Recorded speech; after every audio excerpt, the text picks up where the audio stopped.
So today's question is actually a question that we get all of the time.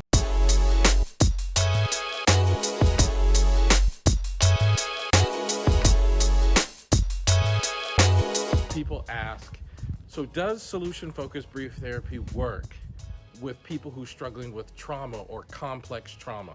So I want to address that and tell you exactly how solution-focused brief therapy works. So first of all, the answer is a resounding yes. Solution-focused brief therapy is very effective when you work with clients who struggle with trauma, but I want to talk about a little bit about how that happens and why that's true. So when you work with clients, we have a tendency as helpers to want to solve client problems, right? So client comes into our office, I experienced a trauma in the past, and we want to help them resolve the trauma. And to be honest with you, that's a really difficult way to go about doing the job of psychotherapy. Solution focused or not, that's a really difficult job to do.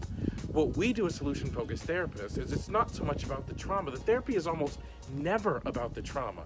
The therapy is about your resilience and your strength and the way that you view yourself. So for example, right, I'm gonna tell you a quick story about me and how this played itself with me. Is I grew up really anxious and really depressed because my dad was super abusive as a young boy. It was really, really hard. And I struggled with self-confidence, self-esteem, self-worth, all the things that come along with having that type of trauma. And then I met this woman when I was in college. I met a woman named Dr. Marilyn Pugh.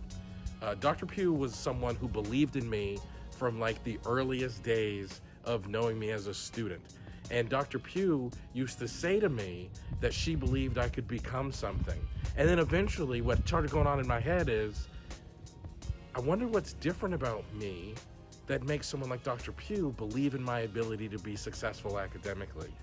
And then I started being impressed, like, wow, and I could still be someone Dr. Pugh could believe in, even though I've had this difficult past.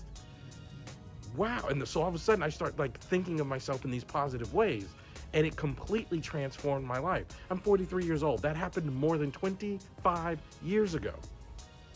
It happened a long time ago. And I don't struggle with depression and anxiety. I don't struggle with self-worth and self-esteem. And so solution-focused therapy, I should ask client questions that literally change the way that they think about themselves. So yes, solution-focused brief therapy works even with complex trauma.